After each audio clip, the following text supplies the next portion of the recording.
Hello, everyone, and welcome back to the podcast. I'm Angela, and please click that subscribe button if you are loving the podcast. I would love to have you follow and not miss any of these amazing episodes because today I have with me Kara Goodwin. And Kara is a passionate guide for those on the path of spiritual awakening. As the host of the Soul Elevation podcast, she dives deep into ascension, consciousness, energy healing, and the mysteries of the universe, bringing wisdom, insight, and engaging storytelling to every conversation. Her upcoming book, Your Authentic Awakening, A Guide to Everyday Spiritual Living, offers a transformative journey for those seeking to align with their true essence and navigate their spiritual path with clarity. Kara has years of experience leading retreats, facilitating deep discussions, and exploring the profound shifts shaping our reality. So thank you again for taking the time, and thank you for being here today. Thank you, Angela, so much for having me. I love the work you're doing, and I'm so excited to join you today. Yeah, I think we have a lot in common, in our missions and what we're trying to do. And so I am excited about diving into that a little bit further. But first, let's let the guests or the audience know just a little bit more about you and how you got to doing the work that you do now. Well, very relevant to your listeners is that my spiritual awakening was really triggered through loss and tragedy. I had this period in my life, a period of about 7 months, where I just felt like my world flipped upside down and the rug was really just the rug came right out from under me. You're living this life that you feel secure, you think you know what the next day is going to bring. And then I just hit this point where one day after another, it was this awful surprise, one after another. And it began with the suicide of my sister in law. Mm. And in fact, it was just a week ago, it was 9 years, I think. Nine? Yes, 9 years and ago. And so she was a dear friend of mine. I loved her so much. And she'd been struggling with depression. She had two little kids. She was about 3 weeks from getting married. It was just a really tragic, heartbreaking loss. And then we got word a couple of weeks later that our dog had died rather suddenly. We were living abroad and we had neighbors who were caring for our dog in the time that we were abroad. And so, another loss. Mhm. And then a few weeks after that, my stepdad ended up having surgery on his brainstem. And he had spinal stenosis. So he was having balance issues. And it was, that's a very delicate surgery when you're dealing with the brainstem. So there were a lot of questions about what's it going to look like on the other side of that? And is it even going to help? And luckily, he came through that really well, but there were a lot of questions and a lot of Mhm. insecurity at that time. And then shortly after that, my mother-in-law was crossing the street and she got hit by a motorbike. So she was in the hospital and recovering from that trauma after just having lost her daughter. And then my stepmom ended up in the ICU with a failing heart. She'd been dealing with heart issues. She had a virus in her heart that she dealt with very well for years. She was, hospitals, her doctors, she'd be the topic at seminars and things like that because she was managing it so well with not only with medicine but with her lifestyle. And she ended up in the ICU and had a heart transplant. Went to the top of it, was so severe, was at the top of the heart transplant list and did get a heart transplant. And so all of that happened. We were living abroad, so we couldn't really even be with anybody very easily while that was happening. So we felt like even more removed and from everything as it was happening. And it really just made me, I mean, you just feel like you're blowing in the wind, and it was through all of that I just felt like I needed something to hold on to. And so I turned to meditation. I'd always been intrigued by meditation. And so I thought, what better time to really learn it because I've Mm. been intrigued by it, but I never felt like I could get anywhere with it. I'd try to sit there and calm my mind, and all my thoughts would just ping pong around, and I'd be like, well, I just sat there and thought, and then got frustrated with myself because I kept thinking. So I really felt that meditation could help me. I knew the practical, how it helped physiologically. And so I found a meditation teacher, and there was some mystery in that, some beautiful orchestration, divine orchestration that happened in order to let me get the teacher that I needed in the setting that I was in. And it was from there that my spiritual awakening happened bit by bit, not all at once. I began meditation very much from a secular place where I just wanted to feel calmer. I wanted to not feel like I was in fight or flight. I didn't really even know what fight or flight was then. I wanted to get my nervous system under control and just feel calm. And that was why I started meditating, but I didn't want the spiritual aspect of it. I felt very suspicious about that part of it. And so that was a lot slower to develop. But that did become the cornerstone. It kind of all flipped on its head where it was like, oh, wow, this is connecting me to something beyond what I thought was possible for myself. And so as time went on, it was the byproduct was the calmness and the peace. And really what kept me meditating and going deeper into things like energy healing and more into the mystery was the experiences that were kind of coming in and the connection, like just feeling this depth and this fulfillment from it that was different than anything that I wasn't getting in the external world, if that makes sense. Mm. Oh, yeah. Hmm. Absolutely. Yeah, and it's so beautiful the way things are orchestrated, or all those synchronicities that happen that just tell you you're on the right path. You feel it, you know it. Yeah, it's so great. So, how would you define spiritual awakening for people that don't understand that? Yeah, for me, it's really a shift in perspective, a feeling that went before, I would say before my spiritual awakening, although it wasn't like a light switch, kind of as I was saying, it's happened bit by bit, but it's hard for me to label myself. I did go to church some growing up, but I wasn't like, we weren't a church family, but we would go sometimes. I had a sense of, especially as a child, I had a sense of God, and I was raised in a Christian home, even though, again, wasn't strong, but like Jesus was who I knew on the other side. And like when my grandparents passed away, I felt that I still had connection with them in the spiritual sense and that they were looking out for me and guiding me. But as I got older, I was still interested in sort of proof of like paranormal things, Mm. proof that there was something going on beyond what we can see with our five senses. So I loved hearing stories of people seeing loved ones who departed or near death experiences, that all of that, but I was never quite sure. Like I loved the idea of it. I loved to hear the stories. I would even read some books on it, but I I believed them mostly, but I just thought maybe they were special. I didn't really feel that I was worthy of anything like that. So, and then as like in my 20s, I moved to England for a little while, and I felt like I really got cut off from that aspect of myself.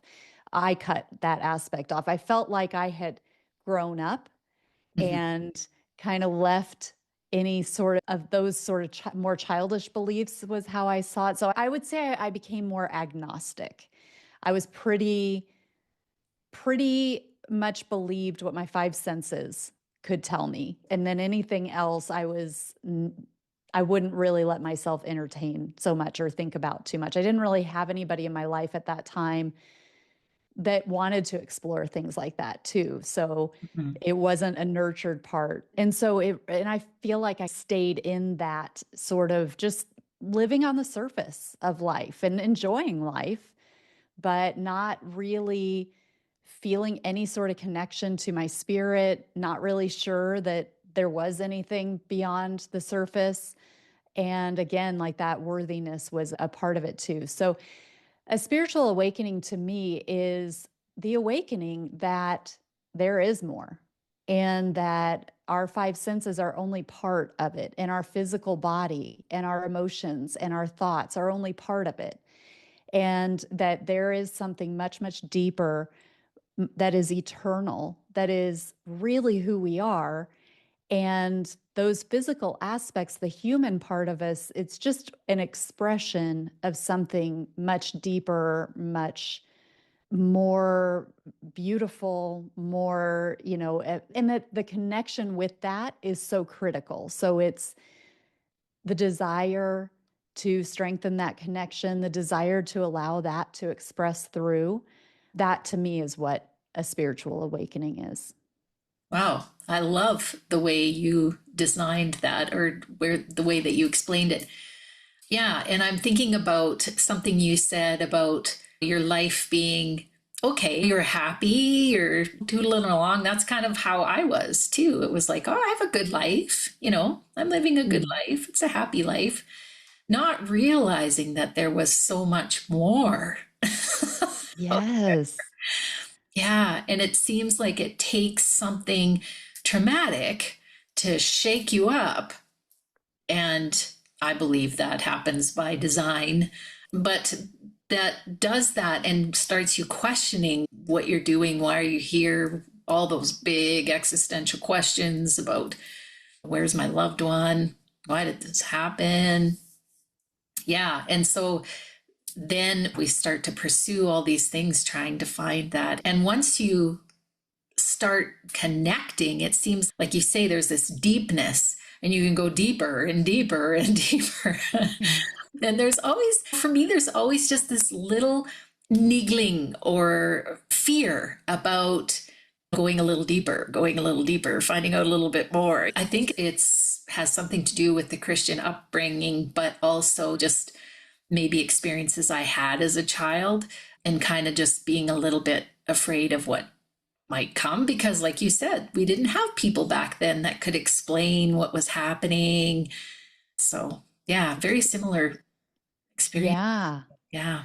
Well, I love what you're saying too, just about you can keep going. There's so many layers to awakening, and there are a lot of pathways through it. So, like you say, there are trauma pathways where maybe we experience a loss or we experience trauma within our own lives. It could be that we have a medical issue that wakes us up and we feel like we're on the verge of transitioning, and that is a wake up call for us. For some people, it's more of like conspiracies. They go that direction and then they're like, whoa, this whole reality is a construct. And that is a whole thing too. But the fear, especially when we've had dogmatic religious upbringing, is a really interesting facet to it. And we do want to exercise our discernment because everything is energy. We are energy. Our loved ones on the other side, they are pure energy now.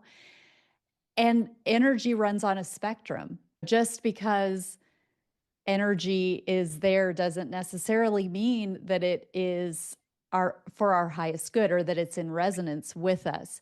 So the discernment is important, and that's another piece to spiritual awakening. When you're early on, you may be attracted to anybody who can contact the other side.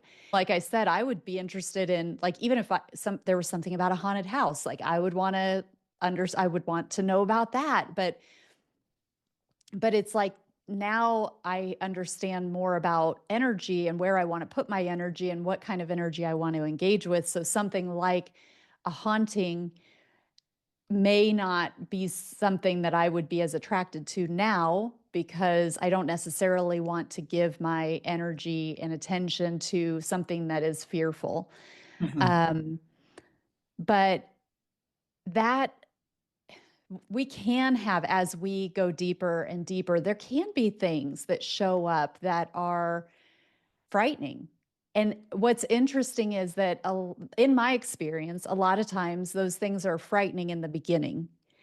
And so it can be things like visions in our inner sight. You know, we may awaken some abilities to perceive energies in a certain way. And I've had states where I'm seeing energy, I'm seeing forms and shapes and it's very much in my inner realm. Like I know I'm not seeing them with my physical eyes. And something shows up that is scary looking. It's got sharp teeth, it's got scales, it's got fiery eyes. And the initial response is like, whoa, what is that? Get out of here, that type of thing. But and I write about this in my book because it's important for us to try to hold neutrality and to not get sucked into fear, because fear is it's a very controlling and limiting energy that we can be in. And again, like we do want to be discerning. So we don't want to just hand ourselves over to anything.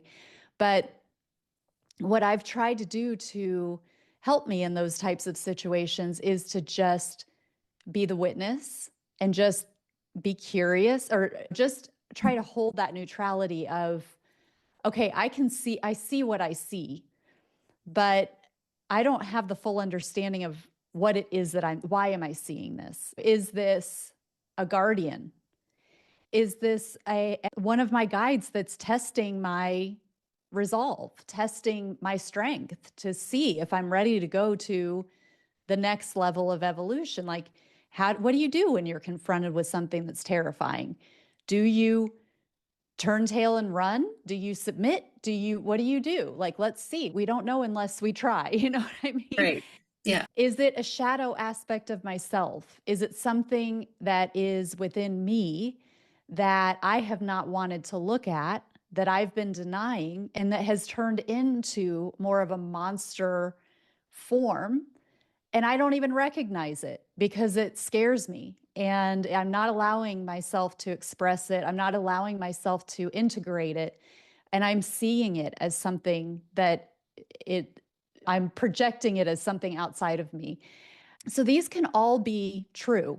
And it's when we latch on to a story that's based in fear, that's where we're missing the opportunity. So it's really interesting navigating some of these things. And that also goes into our shadow aspects of ourselves in terms of things, memories that might come up, or behaviors that we have, triggers that we have that we are ashamed of, or that infuriate us, or that we regret, that have caused actions that we regret. And then we don't own them. We don't want to look at them. We don't want to see them. But because we're not owning them, we're not integrating the wholeness of who we are. So all of these are important aspects of spiritual work, and they all have a place for us to keep going deeper.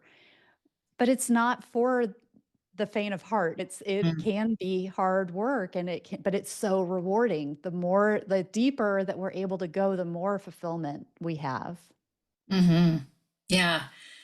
Yeah, and it's that you were talking about the curiosity. That's so key in all of this, just being curious about what's happening and what's really underneath all of that. At first, it was the emotions that were coming up, that were the things that I was dealing with, right? So it was like, why am I feeling so jealous right now? Why am I feeling so guilty right now? And I would start digging into it and I would have all these aha moments. Oh, that's why, and you would have this compassion for yourself. And now I see things that trigger me, things that people do or say that will trigger me. And I'll go, now, what's going on? Not with Yeah. them, with me. What's going Yeah. on with me? And how come that is giving me this anger and so investigating those are starting to give me some of those aha moments. And I think that's what keeps me digging, because it's like, ooh, oh, I get it. I love that. So many things of what you said in that short time. I mean, the compassion for yourself and the understanding and the curiosity, the willingness to see yourself from a different perspective. That is brave. It's not easy to do that. And that's where we get the fullness of who we are, because we are all energy. we have these physical bodies, but we have this vitality, this life force that's coming in, that's flowing through us. And when we have these parts of us, like you mentioned, the jealousy, the anger, the triggers, those things stop the flow of energy because we go into judgment and we start rejecting. And it literally stops parts of our energy. And then that manifests as not only do we not feel good in our emotions, we've got nobody wants to feel jealous, nobody wants to feel angry, but we just do it out of habit and we don't stop to question it and help it to integrate and soften and dissolve. But it stops the flow of energy, and that can manifest as physical illness too, because we need that life force to keep our body running, for one thing. But that's also how we would connect to our higher self, to our spiritual nature. Our spiritual nature is energy. So when we have those triggers that are stopping the flow of that energy, we're cutting off access to the whole of who we are. Mm-hmm. Yeah, absolutely. And I think that was one of the biggest things I learned early on was that all of these emotions that are coming up have messages and that you really have to listen and pay attention to what's going on there, because both of us have said about this whole compassion thing and loving all of yourself. We talk about self-care, but that's really the biggest part of it, is just recognizing what you need or what's happening and what your body's saying, or what's being placed in front of you to be healed right now, and recognizing that, and then being able to be compassionate with yourself when you're going through that, because it is, oh, sometimes it can be so intense. Just Yes, absolutely. It definitely can. And when you're adding grief on top of that, that's kind of coloring everything that we're dealing with, which it just adds another layer. And we might be feeling like we shouldn't be grieving, even, and feel judgment about that, or feel judgment about the way that somebody else is grieving or not grieving or whatever it might be. But that compassion for ourselves, that compassion for other people really helps to open up the flow. And we're not here to be perfect. I think that's a really important point that I hope hits home for listeners. You're not here to be perfect. So let go of the judgments, let go of the shame and the regrets, and just allow those things to be. You can alchemize those things where you feel one way about them. You may feel like things like grief, sorry, not grief, but shame or resentment or regret, and be able to look at, just like what you were saying, where you notice the trigger and then you look at it and you dig and you're like, what is behind this? What's causing this to happen? I know that I felt this way that I didn't like to feel. Let me unearth, like, where did that come from? It's not from this event. It's from before. Like, where did that originate? And how can I change how I feel about what that originator point was? And then we can transform that because we can see it with compassionate eyes, or we can soften it, knowing that wherever that's rooted in, that was a younger version of us by the very virtue of it happening prior to now. So yeah. things like jealousy, or just as an example, it's like you may feel jealous from somebody about some good news that somebody had, and you at least are conscious enough to recognize that, to witness it. But it's like, but is that even where that came from? Like, why don't I feel happy for them? Why do I feel competitive? Where, and being curious about other times that you felt this way, and going back to the root of it. And it may take, it may be that you need to talk this through with somebody to be able to really get to the core of it. And then the key is to change your perspective of it so that you can look at it from a different perspective and have that compassion for who you were then and who you are now. And there might be beautiful ways that that event actually helped to craft who you are in a positive way. Mm-hmm. It may have it may have given you the motivation to be able to overcome things that if you didn't have that competitiveness within you, you would have just rolled over and given up at the first sign of challenge. Whatever it might be, there you can find how you've actually benefited from that and let that help you to soften it and dissolve it and then be able to accept it and change the relationship that you have with it so that new when these patterns show up again, like, oh, somebody else shows up and they've got good news, and instead of feeling jealous, you genuinely feel excited for them and happy for them. Or, again, that's just one example, but this is this alchemization process with our emotions and the opportunity that we have when we witness and we go back and we change the story. Hmm. Yeah. Yeah, there's so much coming up around that, like so much, Mhm. because I was thinking about how jealous I was when I'd see couples and I no longer have my husband and oh, how come they get to have their, and I've lost mine. And there was this jealousy thing. And then I would catch myself and I would be going, wow, like that's not very kind. But then starting to dig into it further, and realizing what was happening and realizing I have every right to be jealous. I probably should be jealous of that. And then realizing that that perspective change was more like, well, that reminds me of the beautiful love that we had and that we shared. And that's a beautiful reminder of what we experienced, right? And so it completely changed that. So then when I seen couples, it was more like, oh wow, I know what that's like. I know, and it wasn't that jealousy thing or a sense of lack in that way. It really changed, but that takes work. It's not like Yeah. you don't just do that, snap your fingers and make Yeah. that happen. Right. Yeah. It's a choice that you keep making to keep reframing it. So that's what a beautiful example. Yeah. I love Yeah. that. Yeah. Yeah, well, this is so cool. What else did I want to talk to you? Oh, I want to talk to you about the soul design. Mhm. Um, like, so I believe that there is some purpose why we're here, maybe many, Mhm. probably. But can you tell me more about your understanding around that? Yeah, so I think of the soul design in terms of these different aspects of us that we have, where we were talking before. We've got, of course, the physical body and the components of the physical body, including our thoughts and our emotions.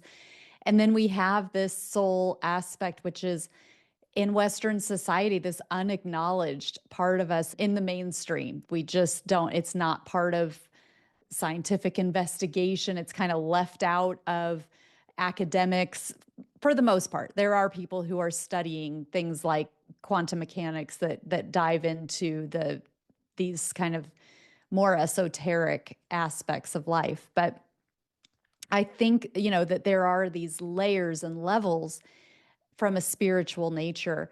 And so, an easy way to think about it is in terms of the ocean, where like we could think of all that is, or source, or God being the ocean, the entire ocean. And then you can take a cup from the ocean and have a cup full of ocean water. And that would be like our higher self, where we have this higher aspect of us that has a greater perspective. It knows what our purpose is. It knows our history, our soul history, our spirit history, and it knows the purpose of why we chose to come here and have this physical experience. And it knows all the connectors and the history of all of the connections, whether that's here in this life or in other lives. So that would be like that glass of ocean water. And then if you just take a drop of that ocean water, then that's like this human and the soul that is in the human body. And so that drop of water has, it comes from the cup, the glass of water. It is of the water, which is of the ocean. But the ocean and the glass of water, it contains more than just that drop. And so we are that drop. We are one expression of the higher self. And the higher self is one expression of God, of source energy, of the all that is, the cosmic intelligence that's running through everything, that is creating everything, that is behind everything.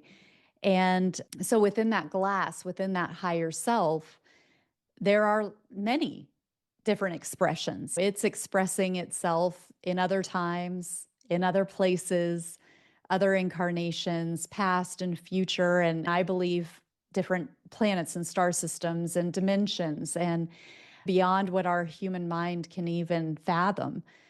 So that's how I see the soul design, that we are this expression of God, we are this expression of a higher aspect of ourselves, and we're one expression, and we're connected with all of the other expressions as well.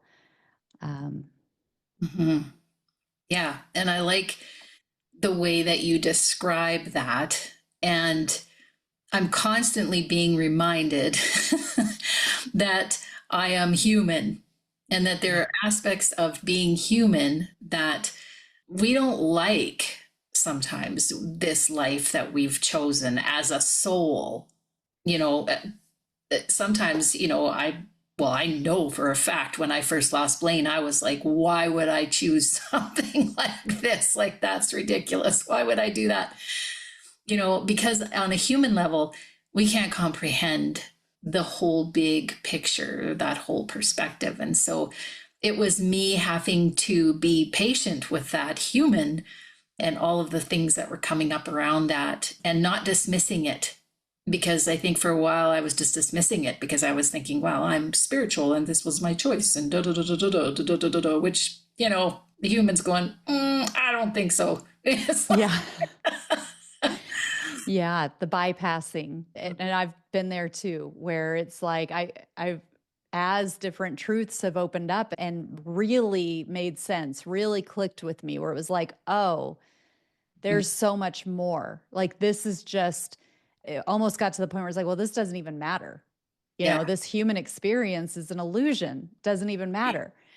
And there is some comfort in that, but I wouldn't want anybody to get stuck there because we do have purpose. So our souls did choose to experience this human experience, this physical experience for purpose, on purpose.